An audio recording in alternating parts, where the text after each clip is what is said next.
dari General Conference, yaitu mencari kebangunan rohani. Jadi itulah tema kita pada sepanjang 10 hari berdoa ini, mencari kebangunan rohani. Dan pada malam yang pertama, Pendeta Renly Suling sudah membawakan firman Tuhan yang berjudul pemberian yang paling berharga. Kemudian pada malam yang kedua, Pendeta David Sibi sudah menyampaikan tentang menggenggam akan pemberian. Dan tadi malam atau malam yang ketiga, Ketua Benny Wieland sudah menyampaikan tentang penyerahan adalah kunci. Pada hari yang keempat atau pada sore ini, bukan malam, pada sore hari ini menjelang penutupan Sabat, kita akan mempelajari pelajaran tentang mempraktekkan akan kebangunan rohani. Jadi tema besar kita tentang mencari kebangunan rohani. Ketika kita sudah menemukan akan kebangunan rohani itu, maka pelajaran yang keempat ini memberitahukan kepada kita bahwa kita harus mempraktekkan akan kebangunan rohani itu. Nah, inilah yang kita harus pelajari. Jadi ketika kita sudah menerima akan kebangunan rohani, maka inilah saatnya bagi kita untuk mempraktekkan akan kebangunan rohani. Itulah sebabnya judul daripada yang sudah diberikan oleh organisasi kita untuk sepanjang 5 tahun ini, yaitu I will go. Saya akan pergi. Sahabat kemarin pada acara PA, Ketua Brian Kasenda sudah banyak membahas apa itu I will go. Bagi saya secara pribadi, saya sangat senang sepanjang 10 minggu ini saya bisa mengikuti akan program Week of Prayer yang diadakan oleh Uni Indonesia Kawasan Barat, dan yang menjadi host adalah Kongres Daerah dan Mission yang ada di bawah Uni Indonesia Kawasan Barat. Setiap jam 5, mungkin ada berapa kali saya miss, tapi saya berkomitmen, saya mengikuti akan terus akan acara 10 hari 10 minggu untuk Week of Prayer ini. Dan tadi pagi penutupan untuk minggu yang ke-10 yang menjadi host adalah daerah Sumatera Kawasan Selatan, di mana ketua daerahnya adalah Pendeta Manulang.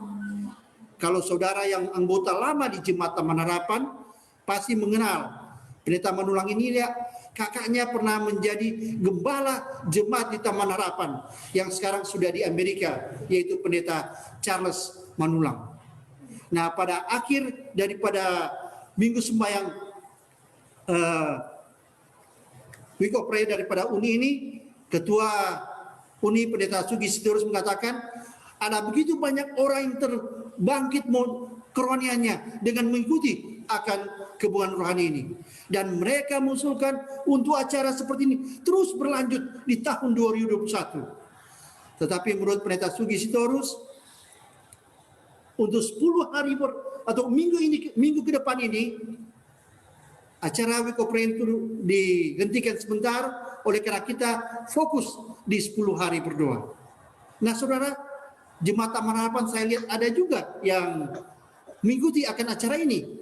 Ada keluarga dari Herce Runtuh, ada Suster Pinta Harui saya lihat sering ikut, ada keluarga Pendeta Runtuh juga, PJJ Runtuh, dan banyak berkat yang kita bisa dapat.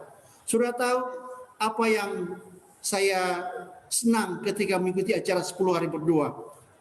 Selain kita bisa didoakan pada sepanjang 10 hari, mau saya pada minggu sembahyang itu, pada sepanjang 10 minggu ini kita selalu mendengar doa-doa daripada hamba-hamba Tuhan. Saya senang dengan lagu tema kita pada tahun ini.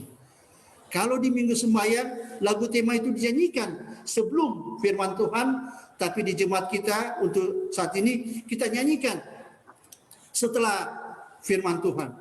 Dan setiap daerah mempunyai versinya sendiri untuk membawakan lagu. Ku dengar suara Yesus memanggil. Inilah yang sangat mengharukan saya ketika mendengarkan lagu-lagu, dan sebentar kita akan dengarkan lagu itu, lagu tema kita. Sayang sekali saya lihat di lagu tema dari conference ada anggota kita yang tidak ikut menyanyi.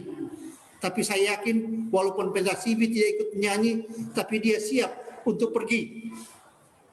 I will go.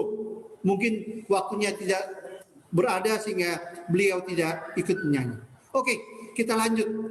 Itulah yang gambaran yang saya bisa berikan pada sepanjang 10 minggu saya mengikuti akan minggu sembahyang daripada Uni Indonesia Kawasan Barat. Mempraktekkan kebunan rohani. Siapa yang bisa mempraktekkan akan kebunan rohani? Yaitu orang yang telah menemukan akan kebunan rohani, yang bisa mempraktekkan akan kebunan rohani.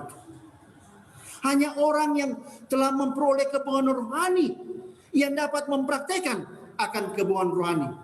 Dan setelah kita memperoleh kebunan rohani itu, maka kita dimintakan oleh Tuhan untuk mempraktekkan akan kebunan rohani itu. Yakobus 2 ayat yang ke-17 berkata, demikian juga hanya dengan iman. Jika iman itu tidak disertai perbuatan, maka iman itu pada hakikatnya adalah mati.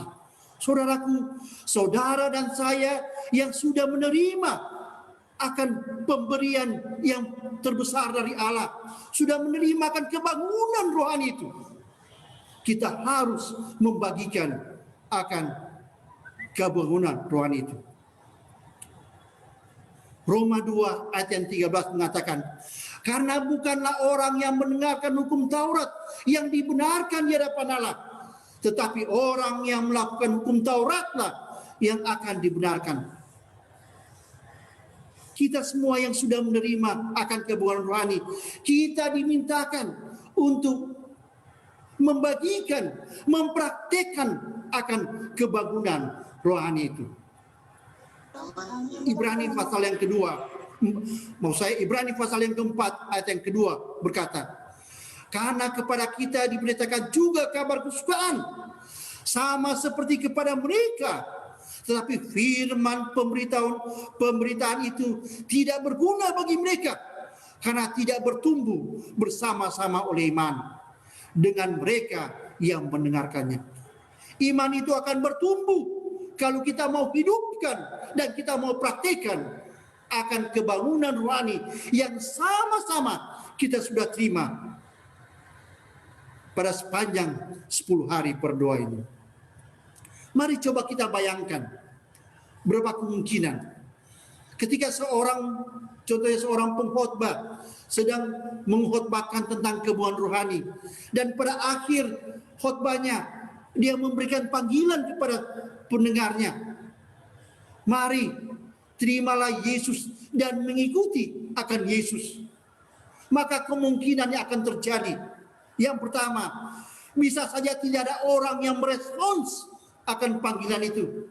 Atau yang kedua, hanya sedikit yang merespons akan panggilan itu. Dan yang ketiga, banyak yang merespons akan panggilan itu. Mengapa demikian? Mengapa demikian? Karena Allah menciptakan manusia itu untuk bebas memilih. Kita tidak bisa memaksakan kehendak kepada orang lain untuk memilih pilihan yang saudara dan saya pilih. Kita harus belajar untuk menghargai akan pilihan itu. Namun demikian, ketika banyak orang menerima pesan Allah dan mempraktikannya, apakah itu melalui khotbah umum, atau mempelajari Alkitab secara pribadi, atau penginjilan persahabatan, atau karena keheranan yang ditetapkan oleh ilahi karena dia melihat mujizat, maka kesaksian itu jelas berhasil. Keefektifan semacam ini adalah anugerah daripada kuasa Roh Kudus yang diberikan kepada saudara dan saya. Akan tetapi, seringkali kehidupan Kristen kita kurang efektif. Seringkali kehidupan kekristenan kita kurang bermanfaat. Hal ini bukan berarti karena program dari gereja atau jangkauan keluar yang sia-sia. Sebentar lagi jemaat kita akan mengadakan rapat pada tanggal 24 untuk memutuskan program daripada gereja. Kita harus memikirkan baik-baik agar program-program ini dapat membangun iman kerohanian daripada anggota jemaat kita. Bayangkan saudara, betapa lebih hebatnya pengalaman kita jika kita menerima pencurahan Roh Kudus sepenuhnya dalam hati kita. Tapi hanya Tuhan yang tahu kemungkinan itu. Hanya Tuhan yang tahu, karena Dia mengetahui isi hati saudara dan saya. Seorang pengkhotbah yang bernama Henry T. Blackaby dalam bukunya Blackaby Experiencing God halaman 108 edisi revisi, dia mengatakan, dia akan mencapai lebih banyak dalam waktu 6 bulan melalui orang-orang yang menyerahkan diri kepadanya daripada yang bisa dilakukan selama 60 tahun dengan kekuatan dan kebijaksanaannya sendiri. Apabila jemaat Tuhan di Taman Harapan bersama dengan KPA yang ada di Cibodas dan juga cabang yang ada di Pelabuhan Ratu, kita mau sama-sama menyerahkan akan penyerahan diri kita kepada Tuhan, maka ada banyak hal-hal besar dan ajaib yang dapat saudara dan saya lakukan daripada kita mengandalkan diri kita sendiri. Berdoa untuk kebutuhan rohani ini sangat penting. Tapi kita tidak bisa berhenti di situ. Saya mengundang Anda untuk mengambil langkah-langkah yang diperlukan untuk benar-benar mengalami kebangkitan itu secara pribadi. Dengan berkat Tuhan, hidup Anda bisa menjadi lebih kuat dan memuaskan daripada sebelumnya. Kalau begitu, apa yang hilang? Apa yang hilang dari kehidupan kita sehingga sulit bagi kita untuk membagikan akan kebangunan rohani itu? Mari kita coba bertanya berapa hal dari dalam diri kita. Apakah yang hilang itu oleh karena pusat dari semua masalah yang kita hadapi? Sama seperti yang diceritakan oleh istri saya. Saya mohon maaf karena dari tadi kita coba share videonya nggak bisa sehingga akhirnya saya harus menghubungi Grady dan Jason karena mereka yang host, mereka tolong yang share. Tadi dari saya nggak bisa sehingga saya mohon maaf, waktu kita agak jadi molor sedikit. Saya bilang tadinya dia live, tapi karena dia lihat ada juga yang rekam, maka dia juga rekam. Oke, kita lanjut. Apakah itu karena kerohanian kita yang menurun? Apakah karena rohani kita? Mungkinkah kekurangan Roh Kudus kita terletak pada akar pengalaman kekristenan kita yang hanya suam-suam kuku, yang penting datang di gereja. Pendeta sudah lihat, majelis sudah lihat, anggota jemaat sudah lihat saya datang. Daripada nggak datang nanti dilawat. Jikalau jawabannya itu ya, lalu mengapa kita kekurangan Roh Kudus dalam hidup kita? Pernahkah kita berpikir, kenapa sulit bagi kita untuk membagikan akan kebangunan rohani itu? Alkitab memberikan jawabannya. Yakobus 4 ayat 2 dan 3 merupakan ayat tema kita. Merupakan ayat tema kita pada hari yang keempat ini. Yakobus 4 ayat 2 dan 3. kamu tidak memperoleh apa-apa karena kamu tidak berdoa. Atau kamu berdoa juga, tapi kamu tidak menerima apa-apa karena kamu salah berdoa. Sebab yang kamu minta itu hendak kamu habiskan untuk memuaskan hawa nafsu kita. Berapa banyak di antara kita yang selalu berdoa? Saya yakin dan percaya seluruh anggota jemaat Taman Harapan, bahkan yang tergabung dalam partisipan Zoom maupun dalam live Facebook ini, kita semua mempunyai hubungan dengan Tuhan. Tapi yang menjadi pertanyaan yang harus kita jawab, apa yang kita doakan? Apakah yang kita doakan untuk keselamatan orang lain, keselamatan keluarga saya, atau untuk kepentingan kita pribadi yang sesat? Saudara, kita harus rubah cara berdoa kita. Kita harus memikirkan tentang keselamatan daripada orang lain, keselamatan daripada keluarga kita.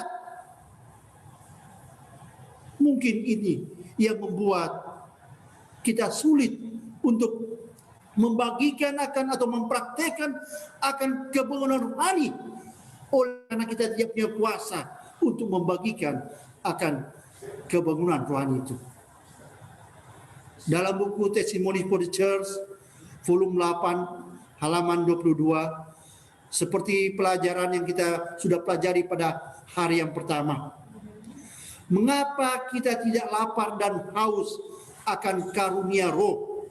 Karena dengan cara ini kita menerima kuasa. Mengapa kita tidak membicarakannya, berdoa untuk itu, dan mengkhotbahkannya? Saudaraku, berapa banyak di antara kita yang berdoa kepada Tuhan, Tuhan berikan kepada saya kuasa untuk dapat saya praktikkan akan iman saya. 2 minggu ini doa saya memang berubah. Dengan pengalaman yang dihadapi istri saya berdoa untuk kesehatannya. Saya berdoa untuk pikirannya. Tapi Roh Nubuat menuliskan, kita harus belajar berdoa agar kita bisa menerima kuasa yang dapat menolong kita membagikan akan iman kita kepada orang lain. Inilah yang harus kita lakukan. 2 Tawari 7 ayat 14. Firman Tuhan menjanjikan kepada kita, dan umatku yang atas namanya ku sebut merendahkan diri, berdoa, mencari wajahku, lalu berbalik dari jalan-jalannya yang jahat, maka aku akan mendengar dari sorga dan mengampuni dosa mereka serta memulihkan negeri mereka. Saudaraku, saya bersyukur dengan firman Tuhan yang disampaikan oleh pendeta Milton Pardosi pada siang tadi. Immanuel ada di samping tempat duduk saya. Immanuel berada ketika saya berjalan. Immanuel berada ketika saya melakukan aktivitas saya. Bahkan ketika saya mau membagikan akan iman saya. Tapi yang menjadi pertanyaannya yang kita harus jawab, apakah kita mengundang Immanuel itu untuk bersama-sama dengan kita, untuk dapat membantu kita? Yesus akan mendengarkan panggilan kita, akan mendengarkan doa kita, dan akan datang kepada kita, asalkan kita mau meninggalkan akan segala perbuatan yang tidak berkenan kepada Tuhan. Yeremia 29 ayat 13 dan 14 mengatakan, apabila kamu mencari aku, kamu akan menemukan aku. Apabila kamu menanyakan aku dengan segenap hati, aku akan memberi kamu menemukan aku. Demikianlah firman Tuhan. Dan aku akan memulihkan keadaanmu, dan akan mengumpulkan kamu dari segala bangsa, dari segala tempat dari segala tempat kemana kamu telah kucerai beraikan. Demikianlah firman Tuhan dan aku akan mengembalikan kamu ke tempat yang dari mana aku telah membuang kamu. Saudaraku, ini janji Tuhan kepada kita. Kalau kita mau datang kepada Tuhan dengan segenap hati kita, kita mau meninggalkan segala perbuatan kita yang tidak berkenan kepada Tuhan, maka Tuhan akan menolong kita. Immanuel, Dia selalu berada di samping kita. Ketika kita menghadapi pencobaan, Immanuel berada dengan kita. Dia beserta dengan kita. Yakobus juga menegaskan bahwa kita tidak menerima saat kita meminta dengan cara yang keliru. Bisa saja kita berdoa dengan cara yang salah. Barangkali maksud dari perkataan Yakobus ini adalah Tuhan tidak dapat memberkati ketika pikiran kita tertuju pada hal-hal yang dari daging. Jadi ketika doa kita hanya berfokuskan pada keinginan kita sesaat, hanya berfokus pada keinginan duniawi kita, Tuhan tidak akan menjawab. Itulah sebabnya Paulus juga menjelaskan dalam Roma pasalnya yang ke-8 ayat yang ke-5 dan ke-6. Karena keinginan daging adalah maut, tapi keinginan roh adalah hidup dan damai sejahtera. Saudaraku, coba kita tanya kepada diri kita, kenapa permohonan kita tidak dijawab? Apakah karena yang kita minta adalah untuk kesenangan keinginan daging kita? Mari sekarang kita rubah permohonan kita. Apa pikiran daging itu yang dibicarakan oleh Rasul Paulus? Firman Allah menggambarkan 3 kelompok orang dan hubungannya dengan Allah. Tentu saja dalam setiap kelompok ini pasti tergantung dari ada lingkungan keluarga, pengajaran orang tua, karakter yang diwariskan, dan lain sebagainya. Tapi coba kita lihat 3 klasifikasi daripada manusia. Yang pertama, manusia alamiah atau keduniawian. Yang kedua, manusia rohani atau yang dipenuhi oleh roh. Dan yang ketiga, manusia dari daging. 3 kelompok ini dijelaskan dalam 1 Korintus, saudara bisa buka Alkitab nanti, dalam 1 Korintus pasal yang kedua, ayat yang ke-14 sampai yang ke-16. Dan 1 Korintus pasal 3, ayat yang pertama sampai yang ke-4. Secara singkat, kelompok yang pertama, manusia alamiah itu adalah manusia alami hidup di dunia dan belum memiliki hubungan dengan Tuhan. Dia belum pernah mendengar Tuhan. Itu manusia alami. Artinya saudara, saya dan saudara yang ada di Zoom ini, kita hanya berada di 2 kategori yang tadi. Apakah manusia rohani? Dan yang ketiga, manusia dunia. Di manakah kelompok saudara dan saya pada saat berada saat ini? Tentu saja kita tidak mungkin berada di kelompok yang pertama, karena kita sudah mempelajari kitab, sudah mengetahui tentang Yesus. Inilah pertanyaan yang mari kita jawab sama-sama. Mari kita jawab. Saudara, kita bukan mencari tahu saya berada, Ketua Loret berada di kelompok mana, Kak Oswald Tarore berada di kelompok mana, atau yang lain si A si B berada di kelompok mana. Tapi mari kita tanyakan kepada diri kita sendiri, apakah kita berada secara alamiah tidak memiliki hubungan dengan Allah? Pasti kita memiliki hubungan dengan Allah. 1 Korintus 2:14 mengatakan, dia tidak menerima apa yang dari roh Allah, karena itu adalah kebodohan baginya. Karena memang dia belum pernah mengenal Allah. Atau apakah kita berada di kelompok yang rohani, yang memiliki hubungan yang sepenuhnya dan tulus dengan Tuhan? Ketika kita rohani, kita memiliki pikiran daripada Kristus. Atau yang ketiga, duniawi. Apakah kita berada di kelompok ini? Memiliki hubungan yang pura-pura. Yang penting saya sudah datang di gereja. Pendeta dan tua-tua jemaat dan anggota jemaat sudah lihat. Saya sudah duduk walaupun hanya di sudut gereja. Atau yang penting nama saya sudah ada di Zoom.